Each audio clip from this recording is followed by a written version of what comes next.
Hello friends, எல்லோரும் எப்படி இருக்கீங்க? இன்றைக்கி நம்ம ஒரு அட்டகாசமான அரைச்சி விட்ட மேங்கோ பிக்கல் செய்ய போகிறோம்.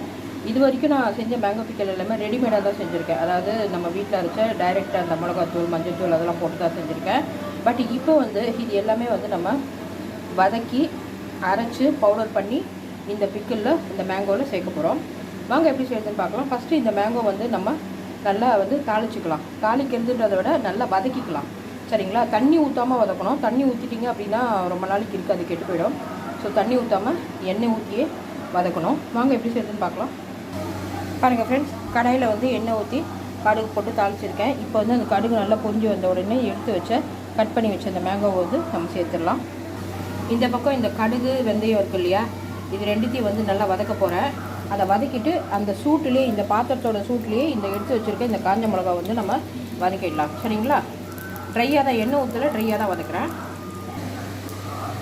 பாருங்கள் ஃப்ரெண்ட்ஸ், இப்போ கடுகு வெடிக்க ஆரம்பிக்குது. இந்த ஸ்டேஜில் நான் எடுத்து வச்சு இந்த மாங்காய் சேர்த்துடுறேன்.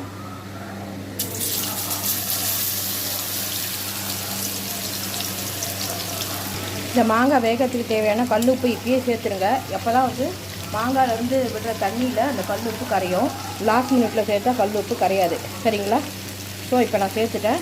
இப்போ இதை நல்லா கிளறி விட்டுடலாம். நம்ம எக்ஸ்ட்ரா தண்ணி இதில் ஆட் பண்ண போகிறதில்ல. எக்ஸ்ட்ரா தண்ணி ஆட் பண்ணிங்கன்னா இது ரொம்ப நாளைக்கு இருக்காது.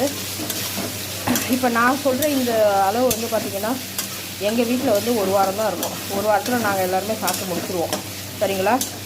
இது முக்கியமாக தயிர் சாதத்துக்கு, ரசம் சாதத்துக்கு, மிளகா கிள்ளி, சாம்பார், மோர் குழம்பு, அதுக்கெல்லாம் அட்டகாசமாக இருக்கும். இப்போ இது நல்லா வதங்கட்டும். நான் க்ளோஸ் பண்ணி வைக்க போகிறேன்.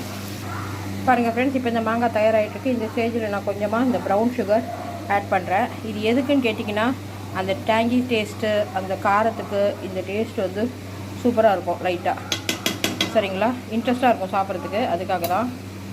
இப்போ இது நல்லா கிளறி விட்டுடலாம். ஸோ தட் இந்த வெல்லமும் ப்ரௌன் சுகரும் நல்லா கரைஞ்சி மாங்காய் கூட சேர்ந்து வரும். அதுக்கப்புறமா இந்த பாருங்கள்,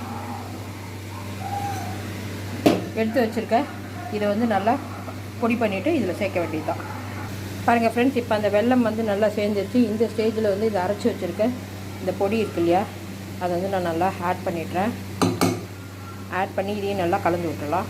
பாருங்கள் ஃப்ரெண்ட்ஸ், அட்டகாசமான ஊறுகாய். இங்கே பார்த்தீங்களா எப்படி நல்லா சேர்ந்து வந்திருக்கு பார்த்தீங்களா? அது சூப்பராக அந்த பொடி, அந்த வெல்லம், அந்த மாங்காய் எல்லாமே சேர்ந்து இப்போ நல்லா தயாராகிடுச்சு. அவ்வளோதான்.